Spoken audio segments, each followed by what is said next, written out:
If you're experiencing any or all of the following symptoms, then it may be time to cut dairy out of your life. What's up, world? It's Josiah with Cooked on a Feeling, and if you're looking to live a gluten, sugar, dairy-free life like myself without having to give up delicious foods, then this is the channel for you. Now, everybody has a dairy threshold. Some people can handle much less, some people can handle a lot more. For me, if I have any dairy at all, I get very sick. Some people, they can eat a bowl of ice cream with only minor discomfort. So it's good to know where you lie in that spectrum, but it's also good to know what the long-term effects of barreling through those discomforts can be. And it's also good to know what the symptoms are so that you can relate them back to what you're eating. When it comes time to become more serious about your diet or your health, whether by your choice or not, it's extremely helpful to backtrack and know what you've eaten throughout the day and see what's affecting you the most. Once you know what's affecting you and how it's affecting you, you are well on your way to winning the battle of a happier and healthier life. Now, I know it sounds like giving up our favorite foods is going to be impossible. How could I possibly do that? Trust me, I'm obsessed with food just as much as the next person. But when you start cutting these things and you feel your health coming back, your mental state coming back, you really get your life back. And not only that, there are alternates to these foods that taste just as good. I'm here to help you find those substitutes and replace those foods with things that don't hurt your body. So the first and most common symptom is going to be bloating and gas. So when you're lactose intolerant, that lactose just sits in your gut where it's eventually broken down by bacteria, which leads to gas, bloating, and cramps. Now, I know a lot of people are like, well, bloating and gas, that's not that big of a deal. I would much rather have that than give up ice cream for the rest of my life. And I totally get that. However, when you power through these symptoms too long, it can lead to greater issues within your system. I'll be posting a video soon about what those long-term effects may be. But for now, I'll link a video in the description down below just so that you can see what this might be leading to. All right, the number 2 most common symptom of dairy intolerance is acid reflux. Now, most of my life, I used to, this is gross, regurgitate a little bit of milk or dairy anytime I drank it. So I would drink a giant glass of milk and a lot of it, some of it would come back up. And I never thought anything of it because I just thought that was normal. So dairy is high in fat, which relaxes the sphincter muscle of the esophagus. Yes, there is a sphincter in your esophagus. My 3rd YouTube video, I'm already using the word sphincter. Sphincter. So if you have trouble with dairy at all, this is where things can really start to pile up. Now, in my case, I didn't know this was a bad thing. I thought it was totally normal, like I mentioned. So my goal is just to raise awareness for you so that when you see these things happening in your life, you know, hey, that's not good. Something's happening within my body. I need to listen to that. Because our body always sends us signs that something is wrong. And rather than putting a Band-Aid on it with medication, we can fix that by changing our diet. Number 3 is a fun one, diarrhea and constipation. So rather than using a lot of gross detail and visuals, I'm going to use metaphors. So just hang with me here.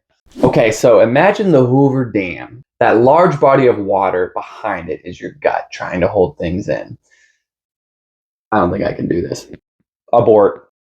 So I put these two together because often they can go hand in hand. You can start off with no movement at all for quite a while, and then afterwards you can have excessive movement, both of which are extremely uncomfortable. So if you're feeling either or both of those symptoms, then it may be time to cut dairy out of your life. Again, I know we love our cheese pizza and our ice cream, but I also love not feeling like I'm dying. Trust me, it's a million times better than anything you can eat. If this content has been useful for you at all, please throw me a thumb and boop that subscribe button. Appreciate it. Number 4, nausea. So this one's pretty self-explanatory, and I feel like most people can relate to this one the most. When you eat dairy, you feel sick. You feel it in your stomach, kind of makes you feel like you want to throw up. It can range from a small amount of nausea to extreme amount of nausea. Some people do throw up when they eat dairy. Some people just feel a little bit sick. So again, just a little plug for food journals. What I would say is if you are feeling nausea or any of these symptoms so far, write down what you're eating throughout the day and keep track of how you've been feeling throughout the day. So that way you can backtrack, see what you had, and really pinpoint the things that are giving you problems. If every single time you eat dairy you have some of these symptoms, then you know for sure that dairy is the issue. I know that might freak you out because you don't want to cut dairy and you're not ready to do it, but I'm telling you, I'm here on this journey with you, just one step ahead as a friend, ready to help you along. We're fortunate to be intolerant in a world now where there's all these substitutions and replacements that we can put in for these products that we miss. So don't be scared to cut dairy and be excited to get back to a healthier, happier you. Okay, the list of things I never saw myself talking about on a YouTube channel continue to grow with number 5, strange looking deposits. Now, if you're not sure what that could look like, here's a very graphic, high definition photo to help you out. Just kidding, I'm not gonna do that to you. There is a line, but I have included a link down below, and if you need to kind of get in the nitty gritty and understand exactly what I'm talking about, I highly recommend clicking boop, right down there. And finally, number 6 is skin diseases, such as eczema. Eczema is something that has developed in a few family members and as well as a few friends. As eczema is something that took a while to heal. It took cutting dairy 100% cold turkey and allowing your body to recover and heal your skin. If you are having any skin issues, eczema, outbreaks, things like that, I highly recommend Googling and seeing what the potential side effects are of dairy on your skin. Last but not least, a bonus symptom, depression. Depression is a symptom that I deal with the most frequently when I eat dairy. I'll tell you, it's a total pain in the butt to be depressed.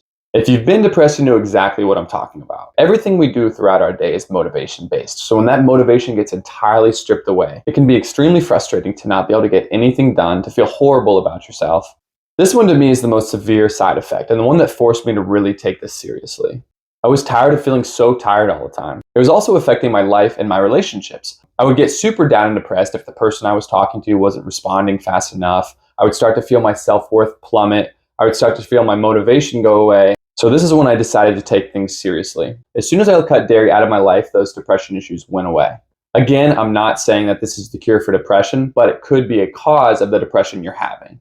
Thank you for checking out this video. I hope it's been helpful for you. I really am here just to help you along the way as my family and friends helped me. And I want to share all the things I learned to help you live a happier, healthier, more joy-filled life. If you have any questions, please write in the comments below. Reach out to me anytime. I'd be happy to help you. I look forward to sharing more videos and more recipes very soon, so stay tuned. Again, this is Josiah with Cooked on a Feeling, reminding you to stay classy and not gassy. We'll see you in the next video. Bye.